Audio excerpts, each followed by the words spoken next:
Y chiquillos, como les mencionaba recién, el día de hoy vamos a ver el último tema, un tema que teníamos pendiente de hace harto tiempo, con respecto a los conceptos de universo, que tiene que ver, chiquillos, ya no tanto de hablar de las estructuras del universo en sí, de hablar del universo, cómo se formó, las características del sistema solar, de las estrellas, de la luna, estos elementos del universo cercano y el universo lejano que están constantemente nosotros estamos viéndolos y estamos sabiendo de características que tienen. Ahora nos falta, chiquillos, ver una parte más teórica, una parte que es un poco más histórica también, con respecto a los estudios de los modelos planetarios, es decir, cómo se organizaban, cómo se ordenaron los planetas del sistema solar en la parte de la historia, qué ideas se tenían de cómo estaba estructurado el sistema solar en algún momento. Cata, si ya lo enviaste, no lo necesitas enviar de nuevo, por si acaso, el trabajo. Entonces, el objetivo de la clase, chiquillos, va a ser caracterizar los modelos planteados sobre el sistema solar, las características en cómo se estructuraba, se organizaba el sistema solar, su contexto histórico, chiquillos, características y diferencias notables que vamos a ir viendo entre los dos grandes modelos planetarios que permitían clasificar y permitían ordenar el universo de una manera.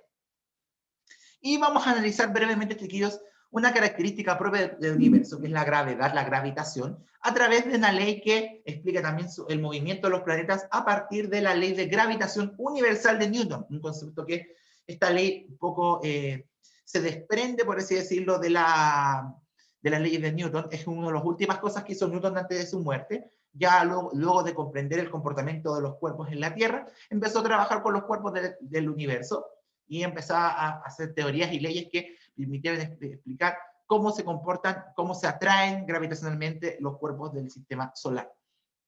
Así que esos van a ser los dos objetivos de la clase del día de hoy, chiquillos. Vamos a caracterizar los modelos planteados por el sistema solar, que son dos, el geocéntrico y el heliocéntrico, sus características, su historia y sus diferencias fundamentales. Así que con eso vamos a trabajar el día de hoy, chiquillos. Bien.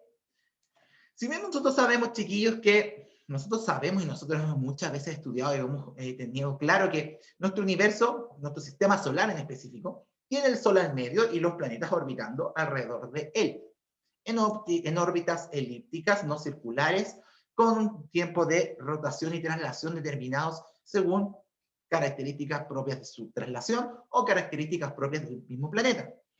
Sin embargo, chiquillos, esto no fue siempre tan así, nunca fue tan claro como lo conocemos hasta ahora, y durante la historia, chiquillos, se analizaron dos formas distintas de ver el sistema solar y cómo se ordenaban los planetas en él. Entonces, es donde surgen, chiquillos, los dos modelos planetarios que vamos a estudiar el día de hoy, el modelo geocéntrico y el modelo heliocéntrico. Entonces, ahí vamos a analizar características, diferencias que tienen estos dos modelos y cómo se diferencian entre sí. Así que vamos a analizar estos dos modelos. Vamos a ir también haciendo una mirada histórica a estos modelos, para ir viendo más o menos de dónde vienen y también poniéndolos a dónde lo colocan. Cómo colocan también los planetas del sistema solar. Dame un segundo que estoy buscando una definición que me faltó, que lo estoy viendo. Y les digo al tiro. Ya. El primero de ellos, chiquillos, corresponde al modelo geocéntrico. Geo viene de tierra y céntrico al centro. Por ende, es el modelo que ubica a la Tierra en el centro, de este caso, del sistema solar. Fue planteado, chiquillos, en el siglo II después de Cristo, por Claudio Ptolomeo, quien planteó un modelo en el que el universo, y en específico el sistema solar, estaba con la Tierra en el centro. En este modelo, chiquillos, dice que la Tierra permanecía estacionaria, es decir, estaba fija en el centro del universo, del sistema solar, y que los planetas, la Luna y el Sol describían complicadas órbitas alrededor de ella. Complicadas órbitas, es decir, que giraban para un lado, daban una vuelta extraña, pero todas tendían a tener una órbita circular, compleja, pero circular, al fin y al cabo. Si nos ponemos en contexto, chiquillos, estamos en el siglo II después de Cristo, estamos en un tiempo que está muy marcado por la teoría del teocentrismo, es decir, las creencias en el caso de Dios, en donde se decía que Dios había creado el universo, los distintos lugares, había sido el creador, el creador universal. Por ende, Ptolomeo tomó un poco las corrientes de pensamiento más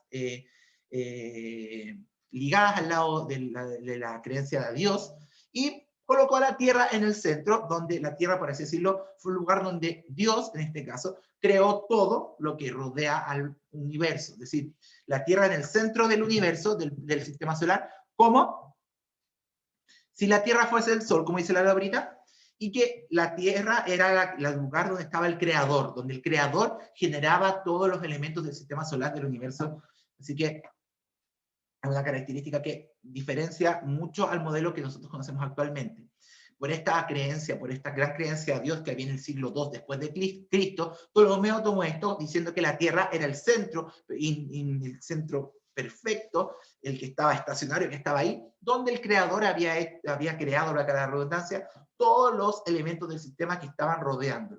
Y que todos los elementos, el Sol, la Luna, las estrellas, los otros planetas estaban orbitando alrededor de ella en una órbita circular, y una órbita que por lo más se decía que era una órbita compleja, una órbita complicada. Ptolomeo no fue capaz de también de explicar de buena manera cómo era esta órbita, pero hizo unas aproximaciones que vamos a ver en el siguiente punto.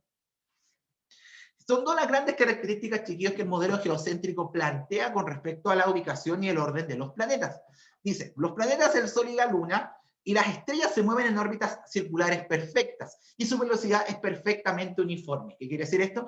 Que todos los elementos astronómicos que estaban girando alrededor de la Tierra, estaban girando en trayectoria circular, con una trayectoria circular perfecta, y con una velocidad uniforme. Es decir, todos giraban a la misma velocidad. Todos giraban a la misma velocidad, al mismo ritmo, aunque sus trayectorias fueran más anchas o más grandes o más pequeñas circularmente, todas estaban girando en una órbita circular perfecta con velocidad uniforme. Es decir, todos iban con una velocidad uniforme, o sea, entre más amplio, un poquitito más rápido. O sea, se veía una estructura ordenada. Y lo que ya habíamos señalado, chiquillos, que la Tierra se encuentra en el centro exacto del movimiento de los cuerpos celestes. Ptolomeo también basaba su estudio del modelo geocéntrico, un poco tomando también las características de la Luna, que uno sabe que la Luna, por el ciclo lunar que nosotros ya vimos anteriormente, la Luna va ubicándose en distintas posiciones a medida que va girando alrededor del Sol y de la Tierra, girando con la Tierra. Y hay momentos del día o del ciclo lunar en donde vemos salir aparecer la luna o esconderse la luna en ubicaciones distintas, y a pasar los días la luna se ve en lugares distintos. Por ejemplo, si mi casa la veo primero un día acá, con el pasar de los días va a ir pasando así. Ptolomeo decía que este movimiento de la luna, este pasarle de la luna a nosotros y de las fases propias de la luna, se basaba básicamente porque la luna estaba orbitando alrededor de la Tierra y el Sol hacía lo mismo. Por eso teníamos el día y la noche, y por eso había momentos en que algunas partes del planeta, perdón, de la Tierra, se recibían más sol que otras, porque el Sol estaba girando. La gran falla que tenía este modelo geocéntrico era explicar las estaciones del año, porque si el Sol estuviera girando alrededor de la Tierra, toda la cara que está apuntando al Sol directamente debería estar en verano al mismo tiempo, y toda la que está atrás debería estar en invierno y en total oscuridad, porque quedaría a contraluz de ella, cosa que no pasaba. Ptolomeo se defendía con esto diciendo que era porque el Sol era tan grande que la luz podía dar como abarcar todo, incluso la parte que no estaba frente de él, o sea, la parte que quedaba a su espalda. Otra de las fallas que tenía esta teoría del modelo geocéntrico de Ptolomeo era el hecho de que no se explicaba los ciclos lunares completamente. Es decir, si los movimientos del Sol y la Luna eran a velocidad uniforme, no deberían ir todos en sincronía. Es decir, todos uno al lado del otro, sin cruzarse en algún momento. Entonces, ¿cómo se iba a generar este cono de sombra? ¿Cómo se iban a generar los eclipses? ¿Cómo se iban a generar las fases de la Luna? Y otra razón, otra falla que tenía el modelo geocéntrico, era el poder explicar también el por qué a veces veíamos el Sol más cerca de nosotros y a veces más lejos. Se han dado cuando a veces por la inclinación nosotros sabemos que la inclinación de la Tierra y la órbita que tiene la Tierra alrededor del Sol hace que de repente veamos el Sol más cerca y pegue más fuerte, por así decirlo. Entonces, nos explicaba que por una misma cara de la Tierra, por ejemplo, en el norte del continente de la Tierra, se veía más sol que en el sur. Si el sol estaba pegando directo a la Tierra, debía verse el sol con igual intensidad en el hemisferio norte y en el hemisferio sur, cosa que no ocurría. Entonces, y como dice, y otra, ahora me acordé de otra, decía que la Tierra se encontraba en el centro exacto, estaba derecha y perfecta, o sea, así de derecha. Una de las fallas que tenía era que con el pasar de los años se descubrió que la Tierra está levemente inclinada hacia el lado. Eso también ayuda, eso es lo que explica las estaciones del año. Entonces, eso también hacía echar por tierra, por así decirlo, el modelo geocéntrico de formación de los planetas. Así que, pero, poniéndolo en contexto, estábamos recién pasando las teorías de teocentrismo, de todas estas teorías de la creación del universo, de todo a través del ser supremo, en este caso Dios, quien había creado todo. Por ende, Ptolomeo se tomó de esto en el siglo II, colocando a la Tierra en el centro, y que en ella el gran creador, en este caso Dios, era el que había formado todo alrededor de nosotros, todos los planetas del sistema solar y del universo, porque también habla de las estrellas y todos estos elementos astronómicos que nosotros conocemos. Ya acabo de mencionar también las fallas, las partes en donde este modelo queda cojo, por así decirlo. Mucho después, chiquillos, 13 siglos después, en el siglo 14, perdón, 14 siglos después, en el siglo XVI, recién se pudo refutar de manera, por así decirlo, sólida, este modelo geocéntrico, y Nicolás Copérnico fue el encargado, fue el propulsor de este modelo heliocéntrico. Helio viene del prefijo sol y céntrico, centro, es decir, el sol al centro. Aquí se cambia todo lo que conocíamos, dejando al Sol en el centro del universo y la Tierra y todos los demás planetas giraban alrededor de él. Y además señalaba que las estrellas se encontraban en una ubicación fija, es decir, las estrellas estaban fijas en el universo y no se movían, ya que no tenían gravedad y no tenían una órbita definida que les permitiera poder girar. Así que, en ese sentido, dejaba, a diferencia del modelo geocéntrico, donde las estrellas también estaban girando alrededor del Sol, porque como el Sol también se consideraba una estrella, como el Sol se considera una estrella, perdón, se pensaba que como ella, todas las demás iban a girar alrededor de la Tierra. Copérnico, con los estudios y todos los modelos que pudo presentar en su modelo heliocéntrico, señala que las estrellas están en una ubicación fija, es decir, no se mueven para ninguna parte, están fijas como una foto, por así decirlo, y el Sol, también como estrella, está fija al centro del universo. Y los planetas se ordenaban alrededor de él. Pero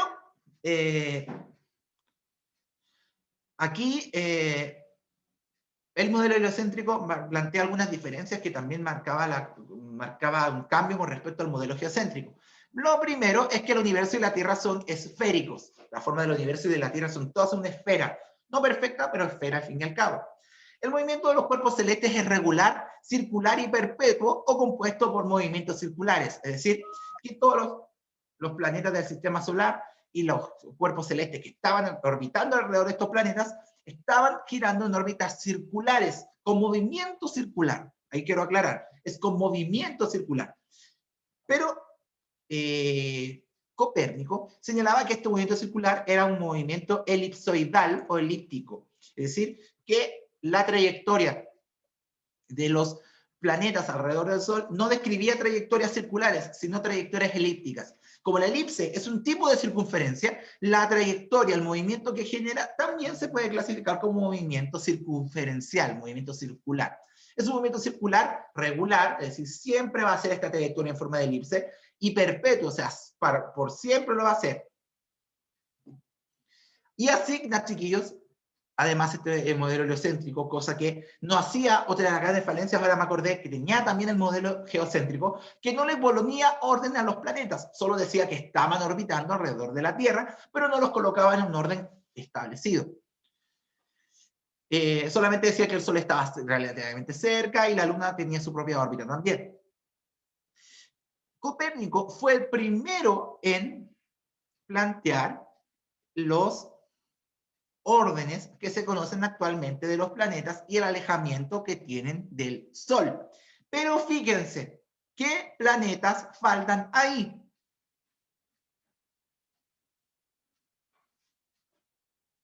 ¿Qué planetas faltan ahí, chiquillos?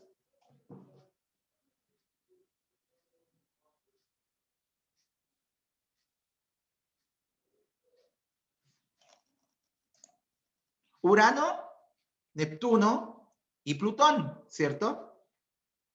Para que sepan, Urano se descubrió el año 1781, en el siglo XVIII.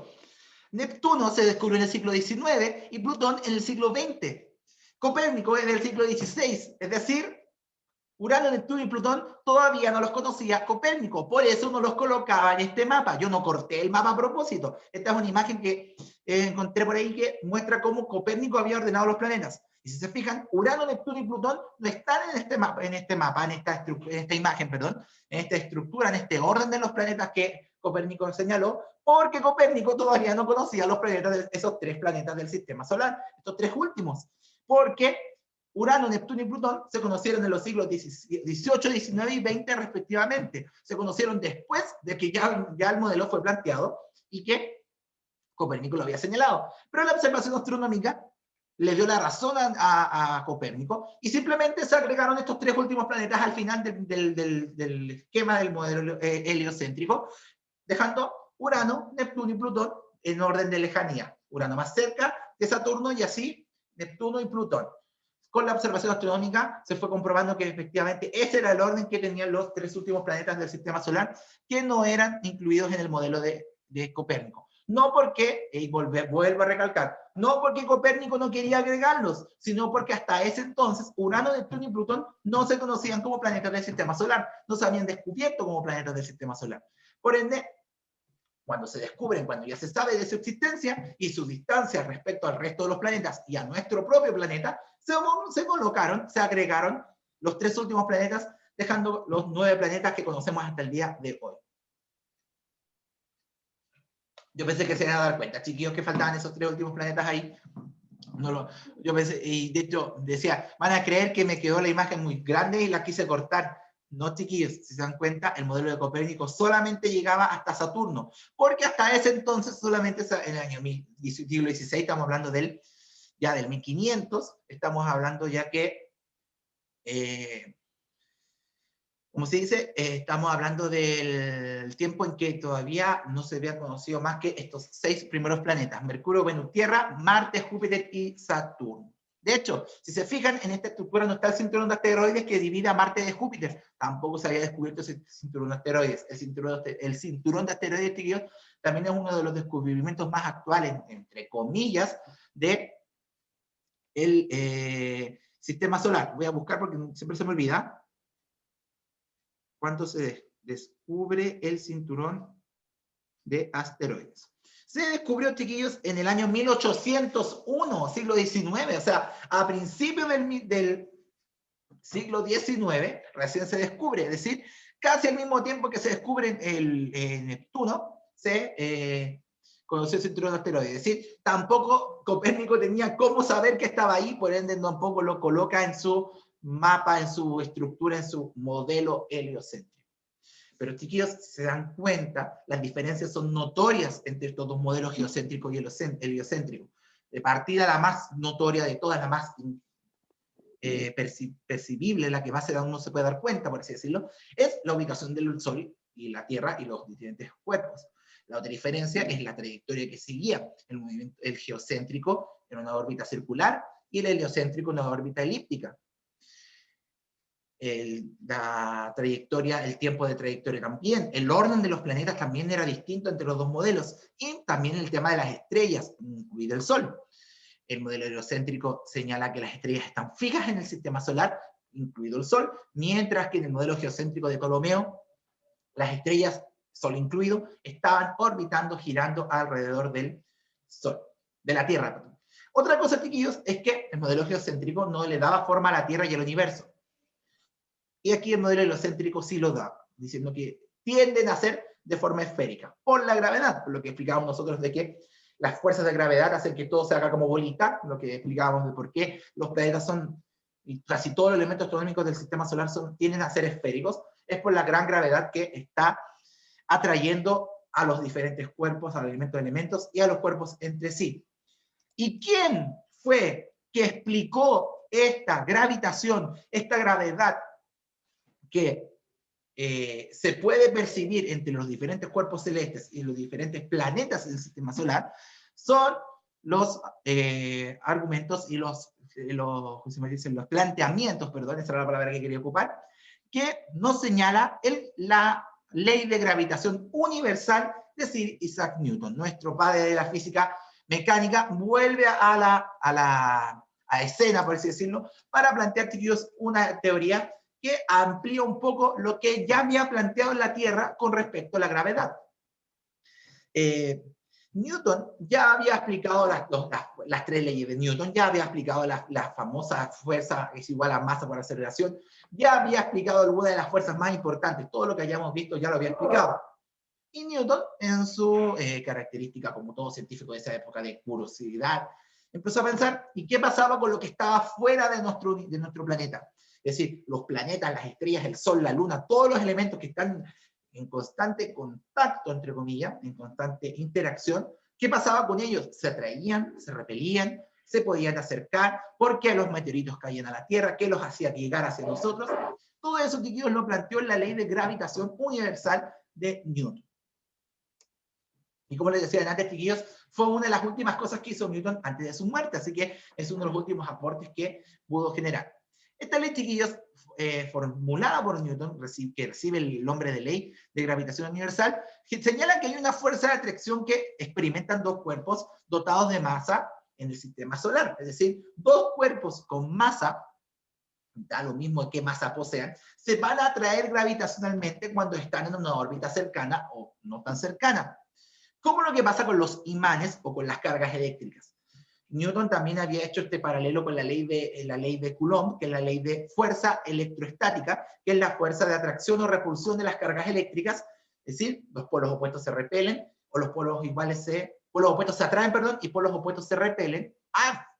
Polos iguales se repelen y polos opuestos se atraen. Y ustedes cuando tratan de acercar cosas cargadas eléctricamente de polos opuestos, sienten que hay una fuerza que los une. Lo mismo que pasa con los imanes. Imanes, polos opuestos se atraen en los imanes y uno cuando los va acercando siente como se pegan estos imanes, o cuando los pone por polos iguales, siente esa fuerza que los aleja. Newton planteó esto en la llamada ley de Coulomb, junto a Charles Coulomb, que es la ley de fuerza electroestática.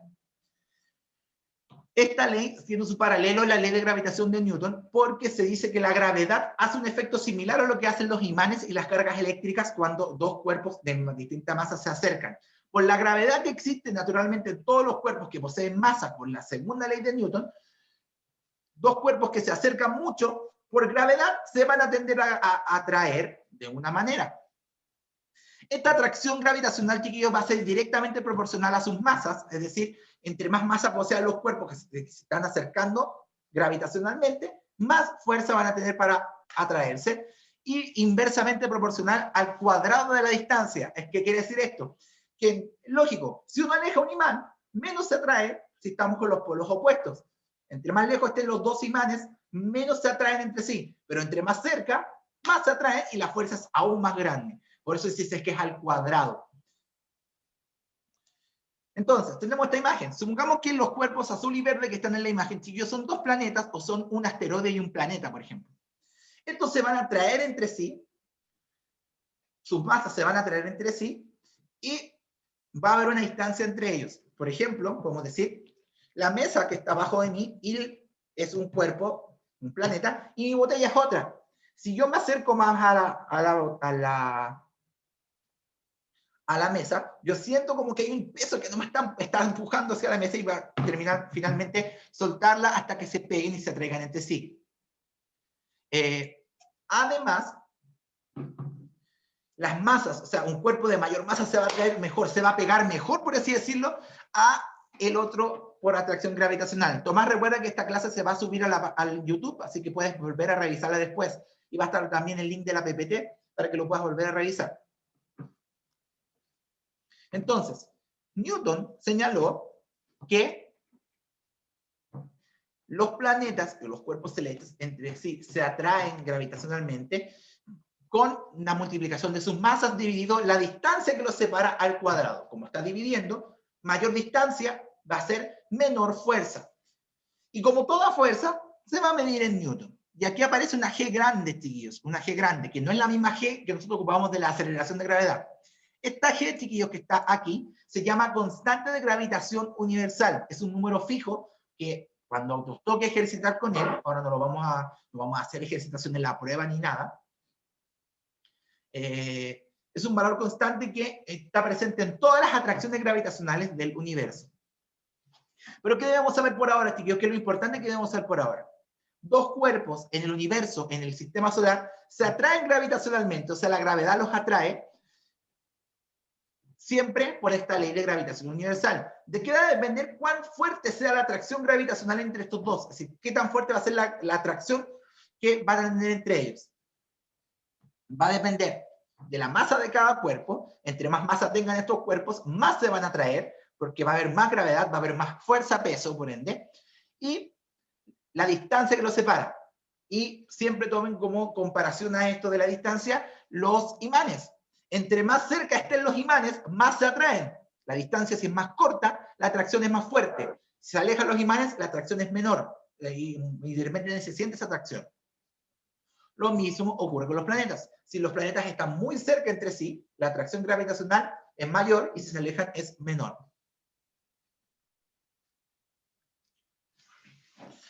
Profe, pero si los atraen los planetas, ¿no deberían estar más juntos o no? Se dice, chiquillos, que todo está tendiendo a atraerse constantemente. Pero piensa en algo, Laurita, y todos los demás. Supongamos que Marte, que es más pequeño que nosotros lo estamos atrayendo hacia nosotros por la gravitación. Está atrayendo. Pero, ¿quién está seguido de Marte? Júpiter, que es más grande. Júpiter está tirando de vuelta, por su atracción gravitacional, al planeta de vuelta. La atracción gravitacional siempre es el planeta más grande atrae al más pequeño. Por eso dice 1, 2. 1 atrae a 2. El planeta 1, que es más grande, atrae al planeta 2. ¿Y por qué no estamos pegados? ¿Por qué los planetas no están pegados? Porque todas las fuerzas de atracción están en equilibrio en nuestro universo. Es decir, la que hace un planeta hacia otro, la compensa otro planeta de otro lado, o la compensa el Sol, la compensa sus satélites naturales, etc. Todos los elementos del universo, del sistema solar, se están atrayendo constantemente por esta ley de gravitación universal, pero cada uno está atrayendo por distintos lados. Todo esto genera un equilibrio en las fuerzas. Y hace que ustedes saben que cuando las fuerzas están en equilibrio, el resultado es prácticamente cero. Newton señalaba que el universo está equilibrado porque todas las fuerzas de gravitación, de atracción gravitacional, están equilibradas. De tal manera que si un planeta atrae a otro, otro planeta lo va a devolver por su atracción de otro lado. Y así se van a ir generando un equilibrio, de tal manera que nunca un planeta se nos va a pegar tanto como otro. Pero ahí Newton también explica el caso de los asteroides y los satélites y los cuerpos celestes. ¿Qué pasa con esto? La Luna nunca se acerca a nosotros porque está siendo compensada por la gravitación de Venus y de Marte, que las empuja de vuelta, entonces la Luna se mantiene siempre girando alrededor de nosotros sin acercarse. ¿Qué pasa con los asteroides? Los asteroides, como tienen su propia órbita, en algún momento los asteroides se acercan tanto en su trayectoria a la Tierra, que la Tierra los agarra y los devuelve. Y como estos viajan a tanta velocidad, la Tierra los agarra con tanta fuerza, y como, imagínense, la Tierra y un asteroide. No hay fuerza que lo devuelva, entonces la Tierra lo captura y se lo lleva hacia adentro, por así decirlo. Y por eso de repente caen los satélites, los asteroides a nuestro planeta. Newton señala que los asteroides son atraídos con tanta fuerza que no alcanza a haber una fuerza que contrarreste, por así decirlo, las fuerzas de atracción de la Tierra hacia los asteroides, y por eso es que los asteroides caen a la Tierra porque son atraídos hacia ella. Sí, Nico. F de fuerza, M de masa y R es la distancia entre los dos cuerpos. M de masa, de la masa del primer planeta, M2 de la segunda. La distancia al cuadrado es la distancia entre los dos planetas. ¿Y cómo se lee este F12? ¿Cómo se lee? La fuerza con que el planeta 1 atrae al 2. Así se lee. Y además Newton señala que los planetas y todos los cuerpos del universo están en equilibrio porque todas las fuerzas se van equilibrando para que no haya un tirón por un lado, por así decirlo, y no de otro. Y los asteroides entran a nuestra órbita y son atraídos tan fuerte que no son capaces de salir de vuelta. También tiene que ver con la atmósfera. Magda, la materia de la sumativa 2 va a entrar todo el universo, es decir, del Big Bang hasta esta materia. Lo vamos a repasar la próxima semana, chiquillos, en el repaso de la evaluación sumativa 2. Vamos a hacer una clase de repaso la próxima semana, donde vamos a explicar un poco estas cosas, nuevamente lo que era el Big Bang, el sistema solar, lo que es el universo, las galaxias, que también entra. ¿Qué más vimos? Las estrellas, la luna y esto de la ley de gravitación. Esos van a ser los 4 temas que van a entrar en la última evaluación sumativa. Y luego nos quedaría un segundo trabajo práctico que yo estoy pensando que hacer algo entrete para que resuma la materia de universo. Pero la materia de la segunda evaluación sumativa, chiquillos, va a entrar todo lo de universo que hemos visto. Y tranquilidad, chiquillos, que como les decía recién, vamos a repasar esa materia la próxima semana en el repaso de la segunda evaluación sumativa. Bien, chiquillos, eso era por hoy. ¿Alguna duda con respecto a la materia que vimos sobre estos dos modelos de formación de los planetas, de la organización de los planetas del sistema solar? O sobre esta ley de gravitación universal que explica cómo se están atrayendo los planetas o los cuerpos, y lo que explicaba Newton de por qué hay un equilibrio. Chicos, se me olvidaba, esta ley permitió calcular las gravedades de los distintos planetas del sistema solar, porque Newton conectó la ley de gravitación con la expresión de fuerza gravitacional, y a través de esta ley de gravitación universal, Newton pudo calcular las aceleraciones de gravedad de los distintos planetas del sistema solar y la Luna. Es decir, si alguna vez se preguntaron de dónde viene la gravedad de la Tierra, de la Luna, del Sol, de los planetas, de todos los distintos elementos del sistema solar, Newton, a través de la ley de gravitación universal, lo pudo calcular. Lo conectó con su concepto de fuerza gravitacional y llegó a lo que estábamos en esta tablita de gravedades. Bien, chicos, ¿alguna duda con respecto a la materia del día de hoy? ¿Algo que quieran preguntar? O también comentaron si quedó claro todo esto. No, profe, que estuvo entretenido. ¿Sí? Ya que bueno. Qué bueno que haya sido así. ¿Todo claro? Chicos, la materia la voy a subir obviamente durante la tarde, cualquier cosa durante estos días va a estar. Así que, ¿qué nos queda para ordenarnos un poco? Nos queda esta segunda evaluación sumativa. Nos queda el trabajo práctico que entregan la próxima semana. Nos queda la segunda evaluación sumativa. Nos queda el segundo trabajo práctico. Y que se pongan ustedes, obviamente, el día al día hasta el 27 de noviembre con las fechas, con las entregas de las guías. No hay más guías, chicos. No voy a enviar más guías. Es decir, la guía 11 fue la última guía que se mandó. Deben ponerse al día con todas las guías hasta la 11. Es decir, que no se envíen más guías no significa que no vaya que entregar más guías. Es decir, profe, ¿yo le debo alguna? el informe de guía, yo ya tengo que mandarlo actualizado, así que sus profesores jefes se van a contactar con ustedes para informarles si falta alguna. Si todavía tienen dudas, escríbanme en Instagram durante la tarde, como voy a estar actualizando el reporte, y les miro al tiro eso. El segundo trabajo práctico, chiquillos, lo tengo planeado para fines de noviembre, principios de diciembre. Por ahí va a estar, por ahí está... va a estar por ahí la fecha de entrega. O sea, va a haber un espacio de tiempo, porque va a ser un trabajo más práctico, así como más de crear algo, y no es más tanto de materia. Estaba pensando en crear una sopa de letras, un crucigrama, un pasapalabra, no sé, estaba ahí viendo cosas así, para que no sea el típico trabajo práctico, un informe, algo así. Me tinca más hacer eso para que ustedes lo puedan hacer. Tío, lenguaje les hace al segundo A la profe Natalia, ¿cierto? Y al B les hace... ¿Qué le hace el B? También ahora le está haciendo la profe Natalia, pero ya. Creo que... ya, da lo mismo. Pero originalmente, ¿siempre fue ella o Vero. el B le hacía...? No, originalmente le hacía la profe Vero. Ya, sí, porque voy a hablar con ella porque también estaba pensando hacer un trabajo combinado con lenguaje, con esto que se llama de mezclar asignaturas para que no crean que física no tiene nada que ver. Ahí estaba pensando para que tuvieran un trabajo con doble nota. Voy a hablar ahí con la profe Natalia para que, si se nos ocurre algo. Magda, profe, ¿hay fecha para cuando vamos a terminar el año? Aún no, pero hay una estimada como a la quincena de diciembre, por ahí, más o menos por ahí. Pero ¿Qué nosotros cosa? vamos a cerrar las ¿Año? notas, vamos a poner las últimas notas ya a principios de diciembre. Dios. Pero tranquilo, chiquillos, si lo que viene ahora ya prueba, nos queda una nomás y el resto son puros trabajos, así que ahí vamos a tener un poco más suelto un poco ¿Cuándo era la prueba, la sumativa 2 de esta? El 16, la semana del 16 de noviembre es decir, nos quedan 2 semanas todavía. ya.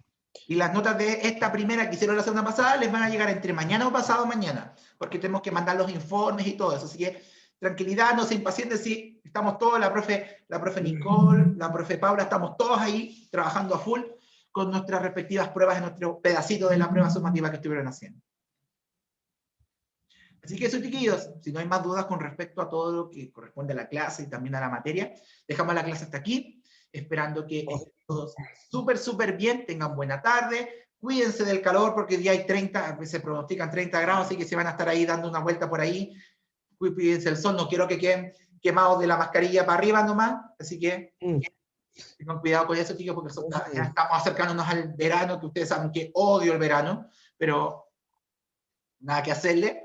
Así que cuídense también del sol, como obviamente siempre cuidándose en su casa, la mascarilla siempre, todo con harto cuidado. Así que eso, chiquillos, cuídense mucho, que tengan buena tarde y nos encontramos la próxima semana para repasar para la segunda evaluación sumativa. Así que es que Profe, estén antes de bien, que se cuídense harto vaya, o sea, y nos Chao, vemos. profe, lo quiero. Que estén bien. profe, Nico. antes de que se vaya, no, o sea, no tiene nada que ver con la clase, pero usted cachó que